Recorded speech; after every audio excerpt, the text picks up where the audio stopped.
Que savons-nous de la possession démoniaque? Est-elle réelle? Existe-t-il des faits dans notre histoire qui nous placent comme des objets de jeu et de plaisir pour les démons qui ne cherchent que la souffrance et les âmes des personnes qu'ils possèdent?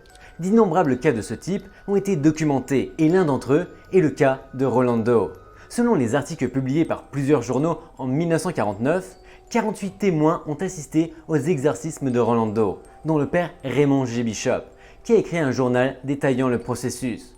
Saviez-vous que cet événement a inspiré le film L'Exorciste en 1973, L'Exorciste 2 en 1977, celui de 2004 et plus récemment le dernier de cette année 2023 avec Russell Crowe? Que savons-nous de cet événement paranormal? Que s'est-il passé? Découvrons le grand secret de cette horrible et terrifiante histoire vraie.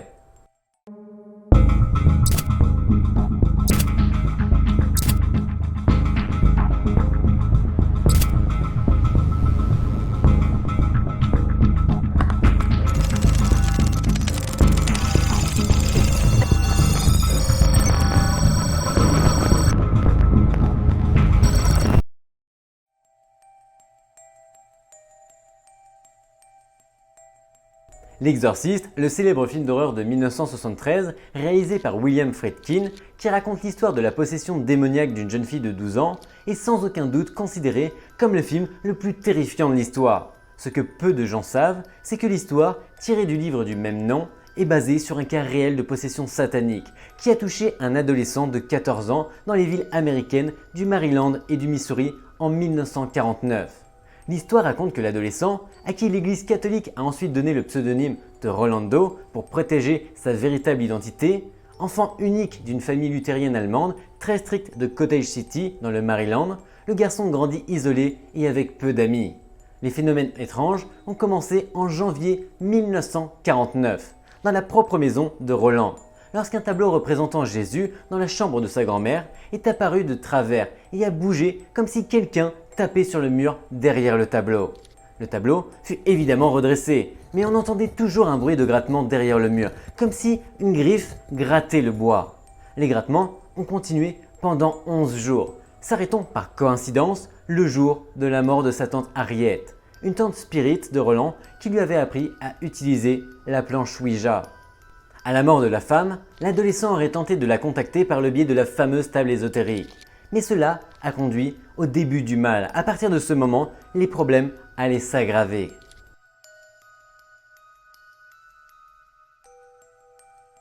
Dans la maison de Roland, qui était devenue maussade et renfermée, et qui faisait des cauchemars dans lesquels il semblait parler à quelqu'un, les rayures sur les murs ont repris. Les meubles se sont mis à bouger tout seuls, et de nombreux objets se sont mis à flotter.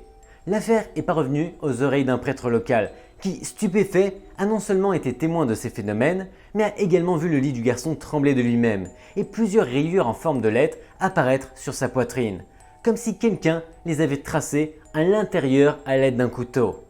C'est pourquoi les religieux, soupçonnant qu'une force maléfique avait envahi le corps de Roland, ont contacté un spécialiste, le prêtre catholique Albert Hugues, qui a d'abord rendu visite à l'enfant. Il apporta une bouteille d'eau bénite et quelques bougies pour éclairer sa chambre. Mais peu après être entré dans la chambre, la bouteille d'eau bénite explosa et les bougies, une fois allumées, déclencha de grandes flammes. Lorsqu'il s'approcha de Roland, qui était couché et en état de transe, Roland lui parla d'une voix méconnaissable et caverneuse, qui disait en latin « Oh, prêtre du Christ, tu sais que je suis un démon. Pourquoi me déranges-tu » Sans réfléchir, Hugues a fait deux choses. Il a demandé à l'archidiocèse de Washington l'autorisation de pratiquer un exorcisme et il a interné Roland dans une chambre surveillée de l'hôpital de Georgetown, un établissement dirigé par des jésuites et dont le personnel est composé de religieuses.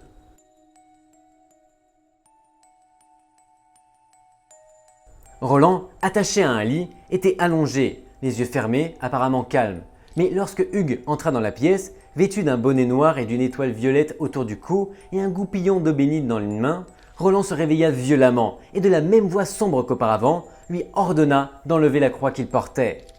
Il se mit également à jurer en sémitique et en araméen, tandis que de nouvelles griffures en forme de mots apparaissent sur sa poitrine. Le père Hugues s'agenouille au chevet de Roland et commence à réciter les prières préparatoires à l'exorcisme. Mais après avoir prononcé la phrase « Nous délivrer du mal », Roland réussit à dégager une de ses mains et arrache un morceau de métal du sommier. Avec ce même morceau, Roland a fait une grande entaille dans le bras gauche du prêtre, de l'épaule au poignet. Une blessure qui a dû être soignée par la suite avec plus de 100 points de suture. L'exorcisme a donc été immédiatement interrompu.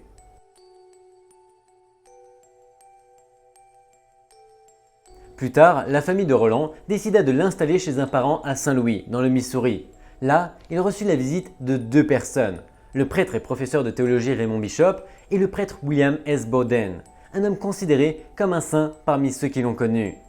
Selon les instructions de l'archidiocèse de Washington, c'est le père Bowden qui se chargera de l'exorcisme, qui se fera en secret, mais dont il notera tous les détails dans un journal.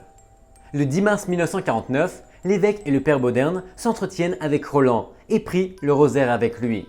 L'adolescent semble calme, mais dès qu'il est laissé seul dans sa chambre, il crie au secours. Deux griffures en forme de croix se formèrent sur ses avant-bras. Une grande bibliothèque de 25 kg s'était déplacée toute seule devant la porte de sa chambre et son lit tremblait violemment. Dans la nuit du 16 mars, le père Bowden commença l'exorcisme.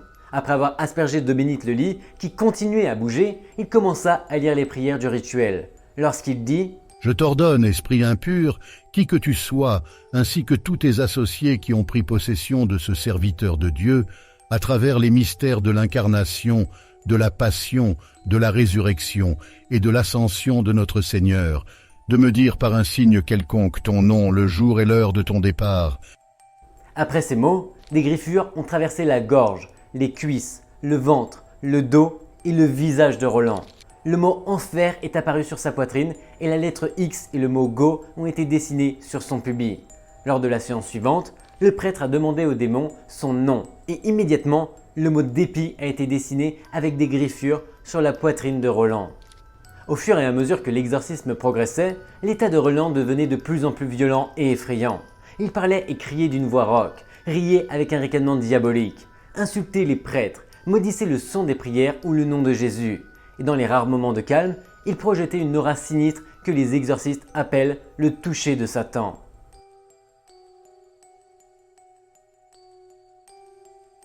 Le 18 avril, après l'admission du jeune homme à l'hôpital des Frères des Pauvres de Saint-Louis, la dernière bataille contre le mal a été livrée. Les religieux ont placé une statue de Saint Michel Archange terrassant le dragon dans la chambre avant que le père Bowden ne récite les dernières litanies de l'exorcisme.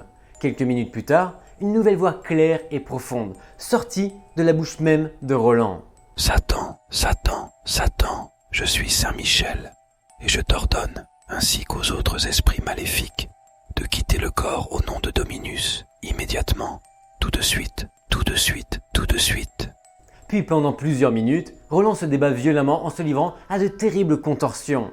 Puis après s'être arrêté brusquement, il dit calmement à toutes les personnes présentes. Il est parti. Le lendemain matin, il a communié dans la chapelle de l'hôpital et l'après-midi, il a fait une très longue sieste. Lorsqu'il se réveille, il semble ne rien se souvenir de sa douloureuse expérience. Où suis-je? Que s'est-il passé? Lorsque Roland quitte l'hôpital, sa chambre est fermée à clé. Dans un tiroir, aussi fermé à clé de la table de nuit, se trouvait le journal écrit par le père Bishop, qui n'était rendu public qu'en 1978. 9 prêtres et 39 témoins ont signé un document affirmant que le cas de Roland Doe était celui d'une véritable possession démoniaque.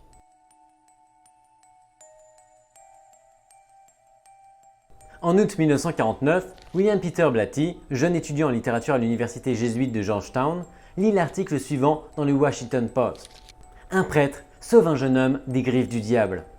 20 ans plus tard, après avoir minutieusement recherché les faits et changé la véritable identité du protagoniste en celle d'une fille à la demande du père Bowden, il écrit un roman intitulé L'Exorciste, qui se vendra à 13 millions d'exemplaires. 2 ans plus tard, le livre sert de base au scénario du film le plus terrifiant de l'histoire, le premier du genre à être nommé aux Oscars et qui apportera son lot de malédictions.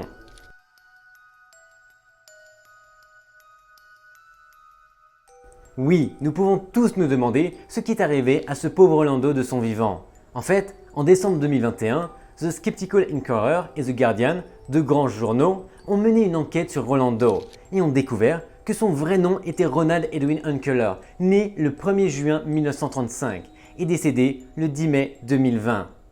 Au fil des années, il s'est marié, a eu 2 enfants et s'est installé dans la banlieue du Maryland. Bien entendu, il a toujours refusé catégoriquement de raconter son incroyable histoire ou d'en tirer profit. Ce qui est étonnant, c'est non seulement Unkeler a vécu une vie normale, mais qu'il a aussi été ingénieur performant de la NASA, qui a contribué au programme Apollo. Oui, ce projet spatial qui a envoyé des hommes sur la Lune, et qu'il est resté au service de l'agence jusqu'à sa retraite en 2001.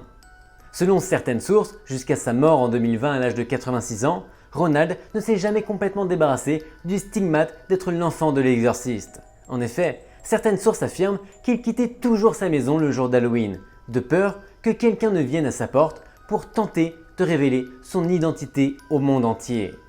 Merci d'avoir regardé cette vidéo, je vous dis à la semaine prochaine pour une autre vidéo longue et on se voit tous les jours dans les Reels. Bye bye.